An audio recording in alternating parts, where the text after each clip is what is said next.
This is Carissa, and this is Aaron. And we are doing my first Monday Mingle. My friends talked me into it. They wanted to see my husband.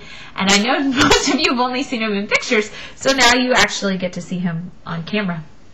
So, needless to say, this is my husband, Aaron, and we're going to answer the questions over at www.80EIGHTYMPHMOM.com, 80mileperahourmom.com.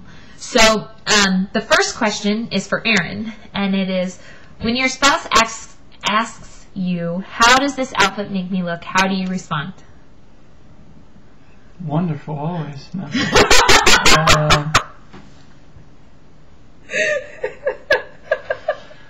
I'd let you know if it doesn't look good, if too small or too big, or... Well, like you would let me know if it was not color coordinated, which is very apt to happen with me. It is. And the question for me is, do I really want him to answer honestly?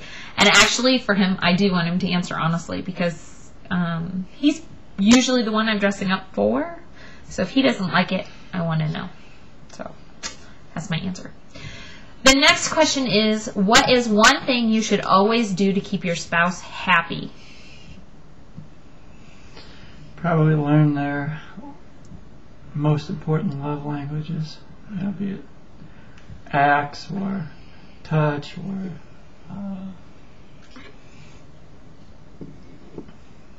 what are some of the other love languages? Gifts. Gifts, yeah. Mine is not gifts, it just happens to be the one that I remember. I think that trying to enjoy, even if just for a little bit, something that your spouse or partner enjoys is a good thing to help keep your spouse or partner happy. So, yeah, I watch a lot of sports. What do you say? I watch a lot of Project Runway. You do. I have to admit, he knows who Tim Gunn is.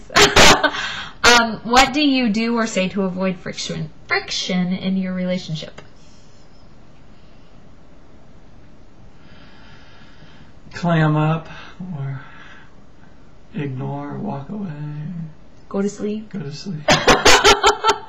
Aaron's key way to avoid friction is just go to sleep. He just conk, he's out. I tend to hold it in, and then he'll do something that is really minor, and then I'll explode. And so that's how I avoid friction in the relationship. But usually it ends up coming out in the end, anyway. Or what?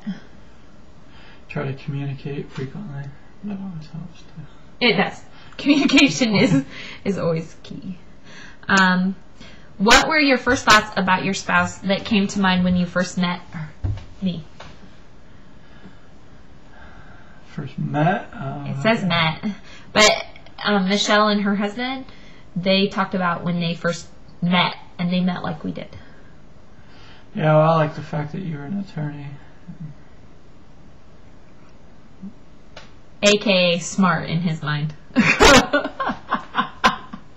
Or at least, willing to persevere to achieve that, willing to put the time and effort in. And I don't like dumb women. I don't like dumb people in general, whether they're male or female. That's pretty true. My first thoughts were that he used lots of big words that most people wouldn't know what they meant. He likes to learn new words every day, and so I really appreciate that, but sometimes I don't have a clue what he's talking about. That was my first thought when I met him. That, and I'm never going to date this guy.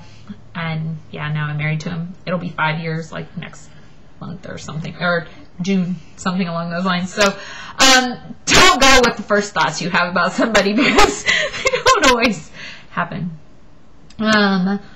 What is your favorite physical feature of your spouse? Breasts. Michelle! Somebody's in the room to listen. Because you're messing was very, very, very clean, even though I could tell he didn't want to be.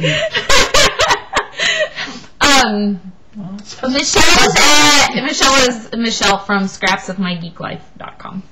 And my favorite physical feature of my spouse is would have to be I'd say his eyes more so than anything else. I like his eyes, but I don't get to see him very often. So the fifth question and final question is, what are the key ingredients to a successful marriage?